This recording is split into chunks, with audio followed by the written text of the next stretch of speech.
an original fighter with car doors and a heavy tank cannon, which became one of the most controversial aircraft of World War II. Friends, meet the Bell P-39 Airacobra, an American machine with a unique layout whose contradictory legacy in aviation history still sparks heated debate.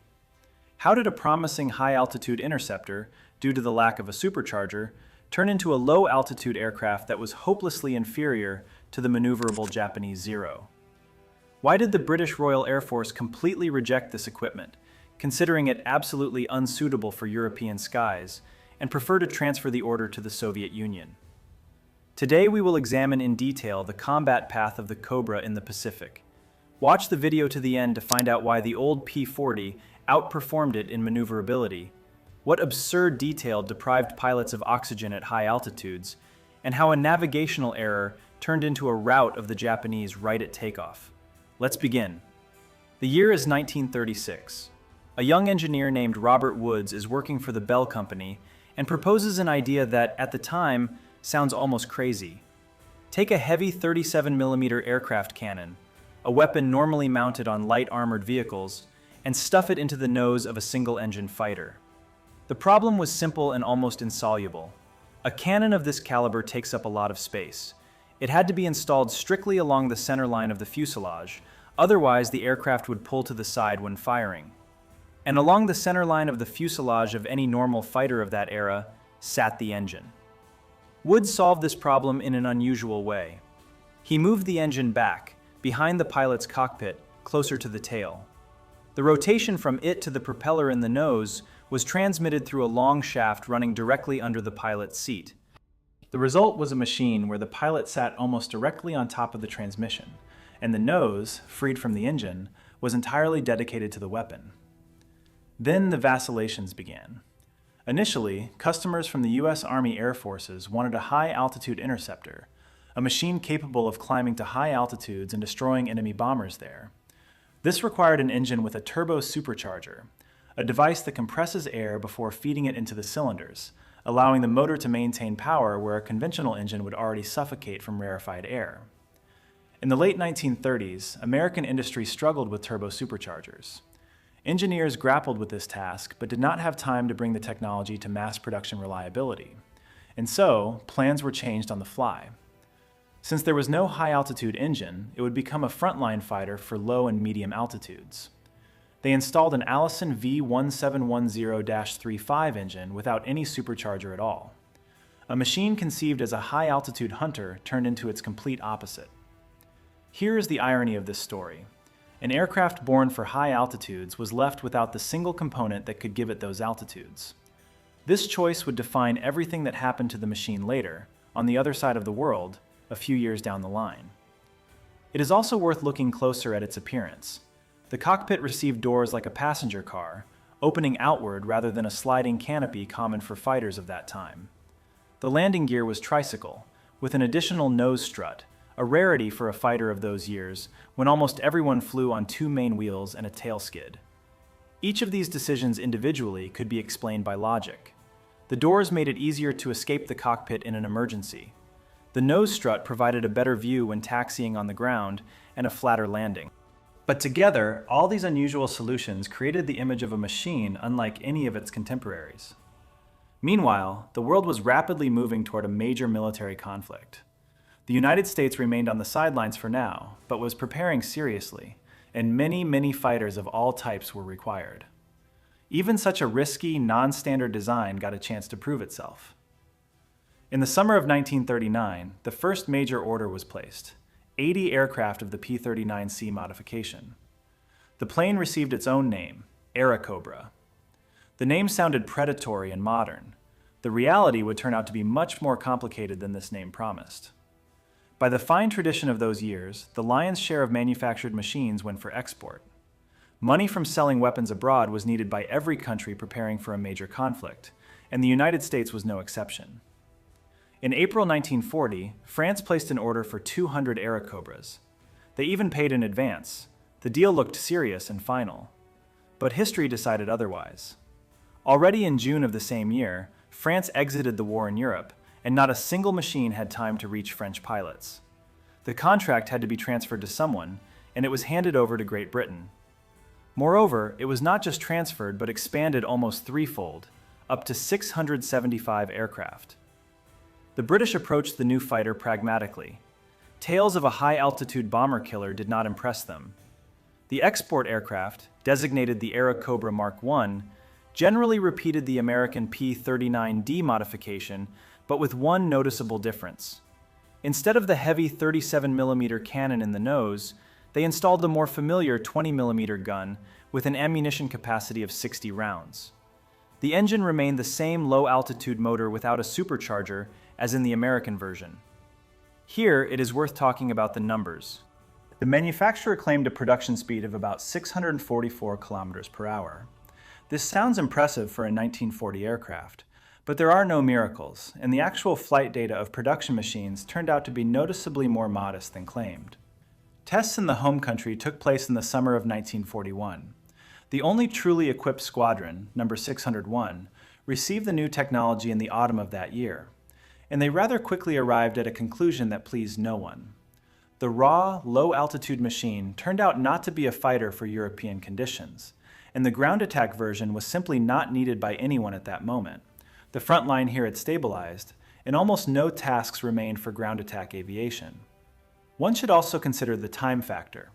What might have been highly useful a year earlier during the tense air defense of the home country was no longer so acutely required by mid-1941. The direct threat to Britain from the air had noticeably weakened by this point. The enemy's main forces had been redeployed to another direction, into the vast expanses of Eastern Europe.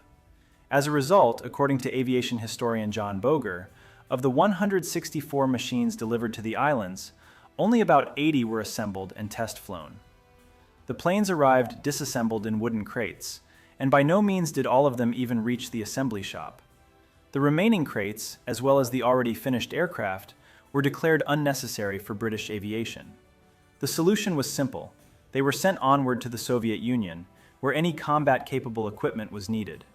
For the United States itself, the expected turn of events would arrive on December 7, 1941. It would just happen not where or how the American military planners had prepared. On December 7, 1941, American naval forces suffered a sudden attack in Hawaii.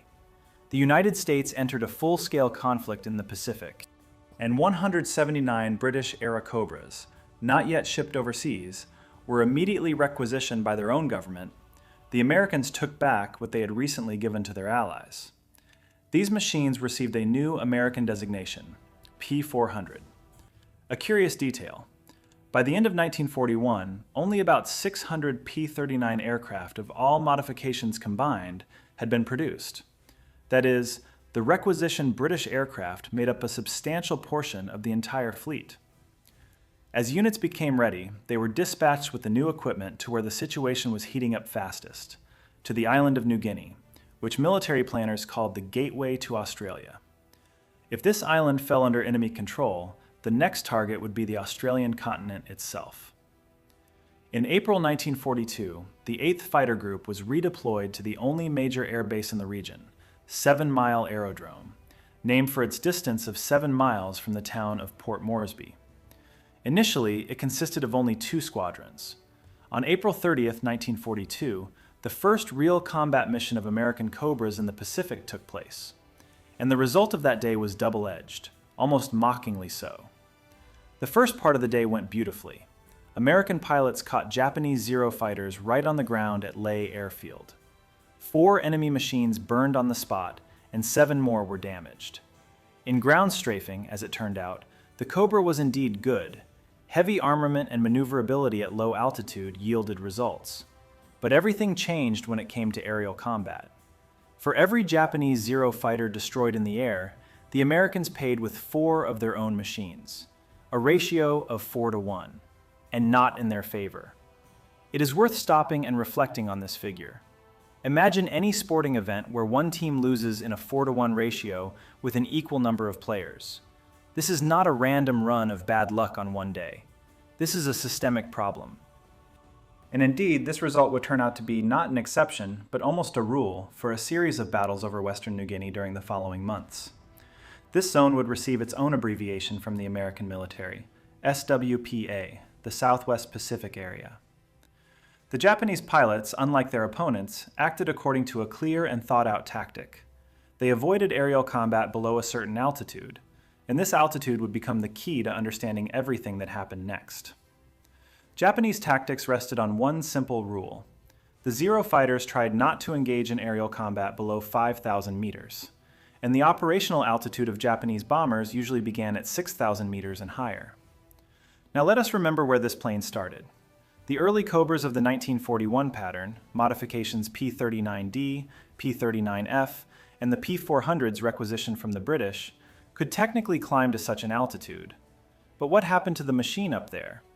Without a turbo supercharger, the Allison engine began to suffocate long before reaching 6,000 meters. Power dropped, and along with it went all the plane's paper advantages. The claimed speed advantage of about 50 kilometers per hour simply vanished in the thin air. In terms of maneuverability at such altitudes, the Cobra chronically lost to the Zero. The Japanese machine remained light and responsive, where the American one lost its control responsiveness. The rate of climb, that is, the ability to gain altitude per unit of time, was also not a strong suit of the aircraft. Essentially, at 6,000 meters, a Cobra pilot transitioned from a fighter to a flying iron, controllable but sluggish and heavy, where reaction speed decided everything. On June 16, 1942, this problem manifested with extreme clarity. On that day, a result was achieved over Port Moresby that military historians would later call the best of that entire period.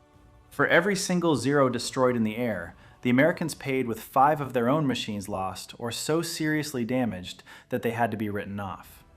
Think about this ratio. 5 aircraft and 5 trained pilots is not just a loss of hardware, it is the loss of an entire combat unit in a single exchange.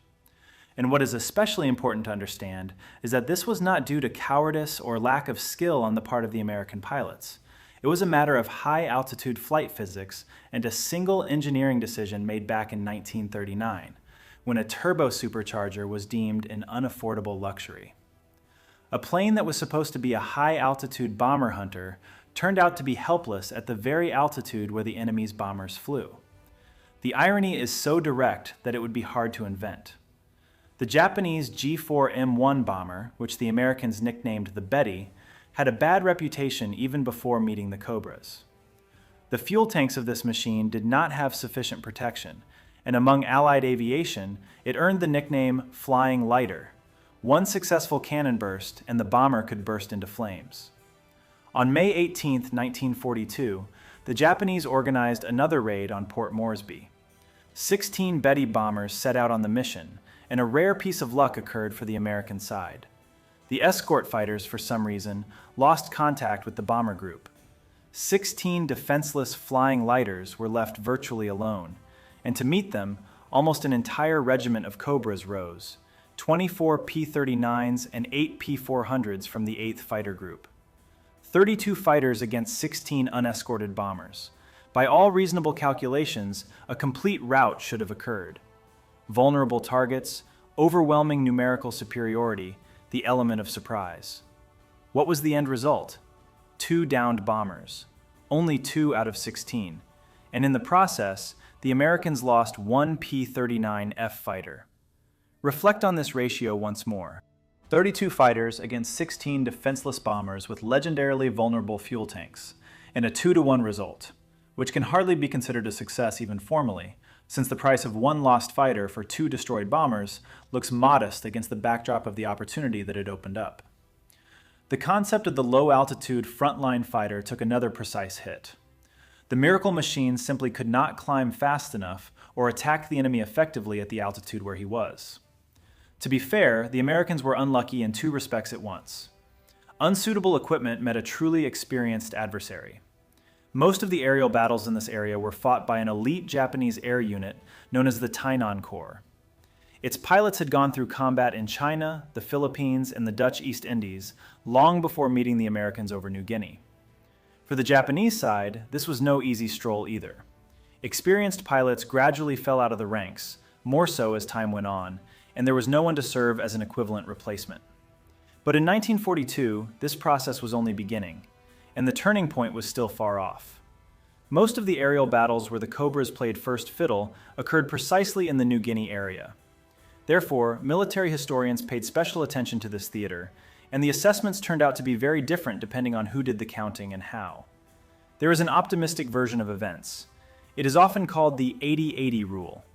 According to this count, by the end of 1942, New Guinea had cost the Americans 80 Cobras lost to all causes and 25 pilots out of action, while 80 victories were claimed.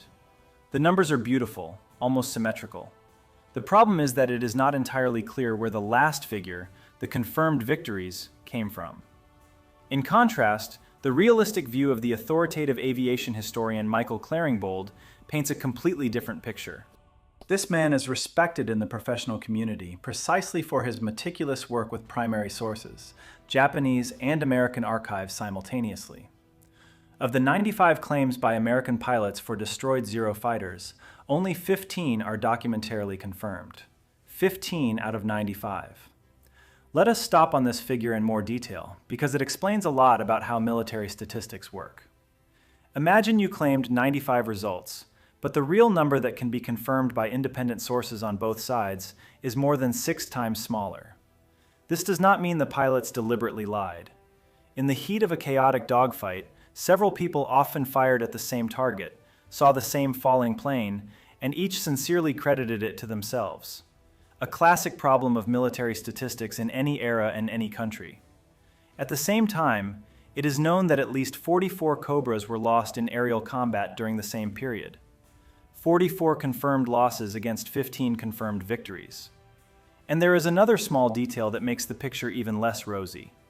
Of these 15 confirmed victories, 6 were achieved on August 26, 1942, and they were achieved not in the air but on takeoff, essentially on the ground, when the Japanese aircraft had not yet managed to gain altitude and speed. If you subtract these 6 ground results, only 9 victories are confirmed in pure aerial combat for this entire period, against 44 lost machines. A ratio that makes one wince.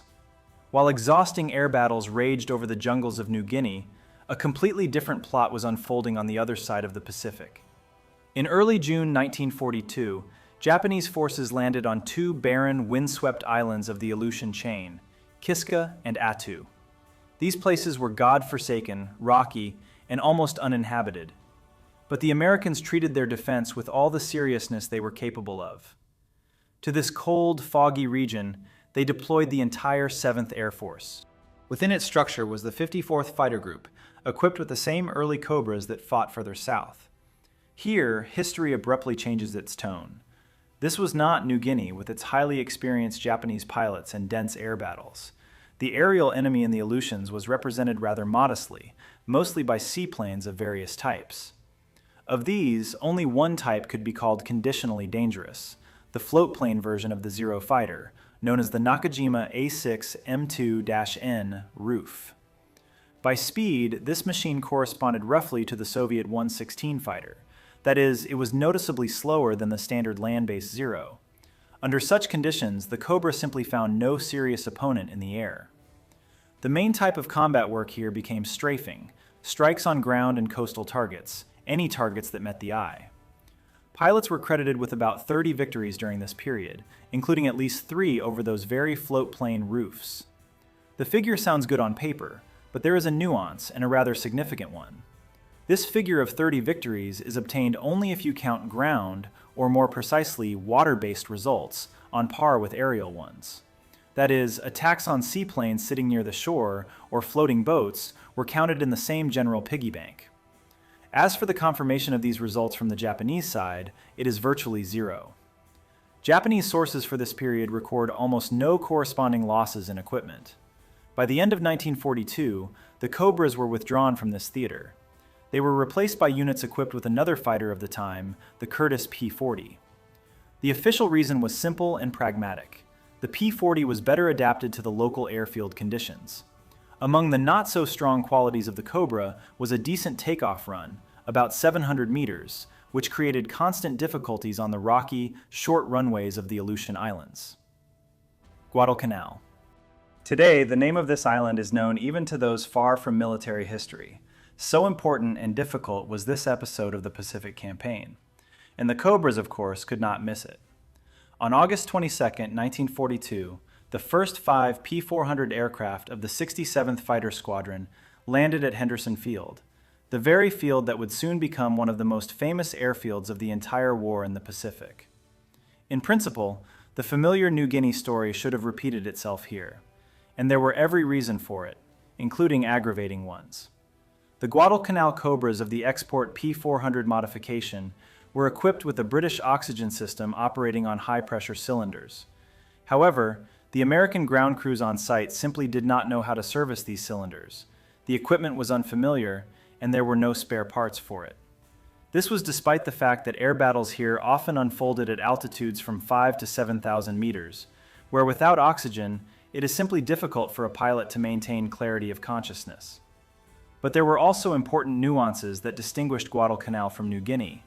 The defense of the island was handled by the Marine Corps, which, together with Army Aviation, created the unified force unofficially known as the Cactus Air Force. The Marines were represented here by Grumman F-4 Wildcat fighters. And here is a curious detail. By formal flight technical characteristics, according to the manual, the Wildcat was noticeably inferior to the Cobra in almost all parameters. But in practice, it was this seemingly weaker machine that wrote a truly glorious page in the history of air battles over this island.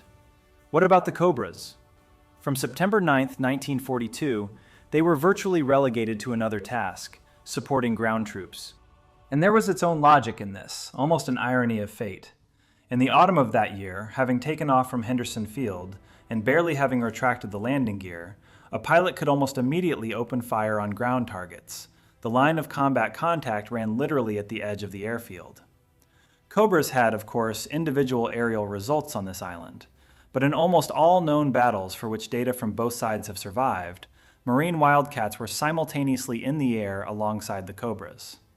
Isolating the specific contribution of the Cobra to the overall result is practically impossible.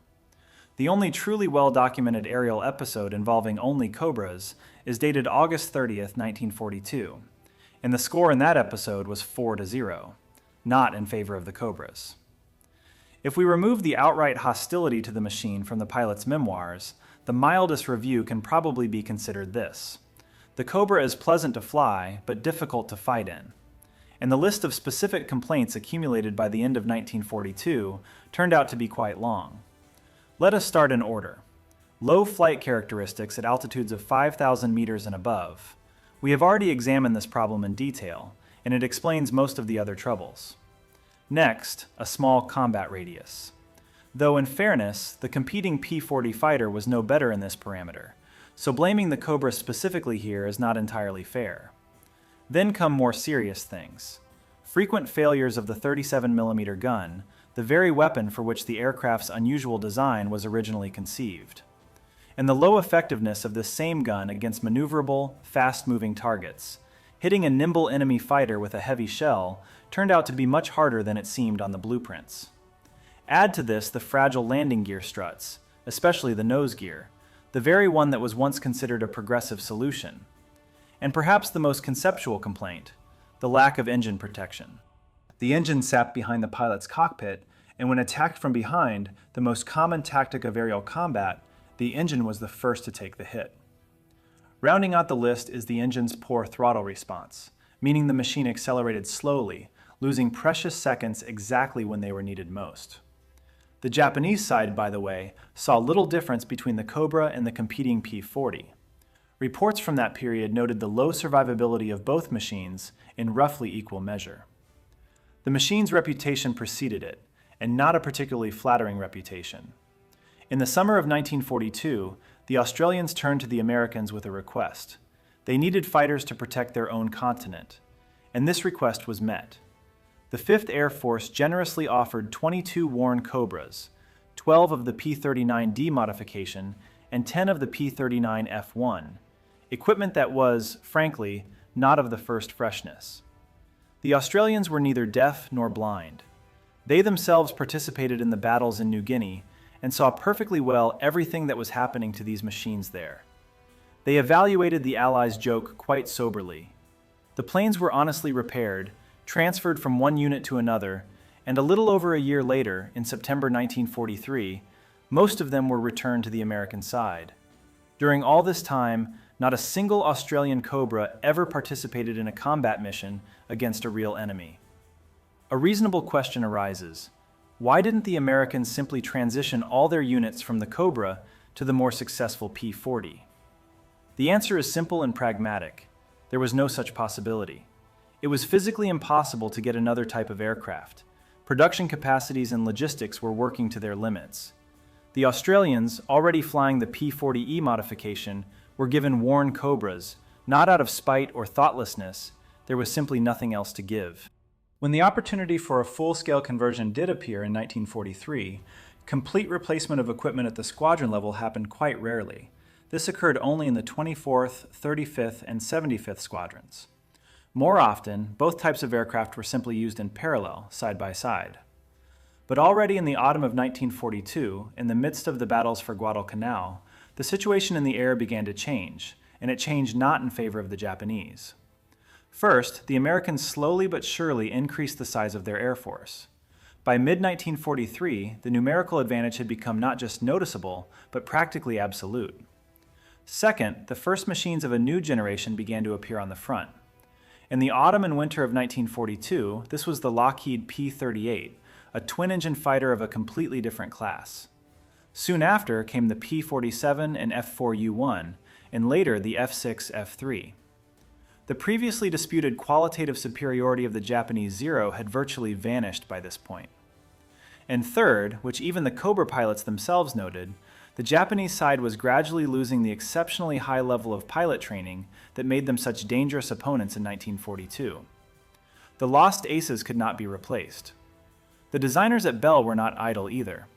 On the relatively few P-39J, K, L, and M modifications that began appearing on the front in the autumn of 1942, they managed to cure most of the childhood illnesses of the early versions. And on the truly mass-produced P-39N modification, what had been awaited since the very beginning of the project finally happened. They installed a new Allison V1710-85 engine, and the above 5,000 meters forget it problem was finally solved. The machine was able to maintain its performance at those altitudes where it used to turn into a helpless iron. On the next modification, the P-39Q, the armament was also strengthened. The wing-mounted rifle-caliber machine guns were replaced with heavy machine guns, capable of inflicting much more serious damage. These improvements yielded quite tangible results. On August 15, 1943, the Cobras of the 35th Group conducted a battle over New Guinea in which, at the cost of losing 4 P-39N machines, 10 Japanese aircraft were destroyed, 7 Ki-48 bombers, and 3 Ki-43 fighters. This was a genuinely confirmed result, even though 17 victory claims had been made that day. 10-4 is a result that just a year earlier would have seemed like science fiction for this machine. The plane finally became exactly what it was designed to be from the very beginning, a fully fledged combat fighter. Except this happened precisely when newer and more powerful machines were already beginning to displace it from the front lines. Units flying Cobras gradually transitioned to more modern equipment, the P-38 and P-47.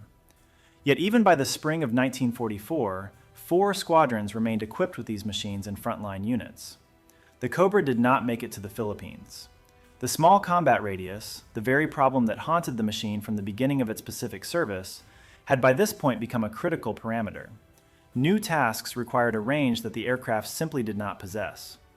The final statistics look like this. Pilots of Pacific Cobras are credited with about 300 claimed victories over the entire period of service. But, as we have already seen in the case of New Guinea, verifying claimed results is generally very difficult. In most of the group battles of the middle period of the conflict, which were essentially wall-on-wall engagements, aircraft from not just different units and of different types, but of different branches of service, Army, Marine Corps, and Navy, participated simultaneously on the American side. With such a mingling of different units, isolating the exact contribution of a specific pilot in a specific aircraft type is often simply impossible. Among confirmed losses, at least 68 Cobras are known to have been destroyed in aerial combat.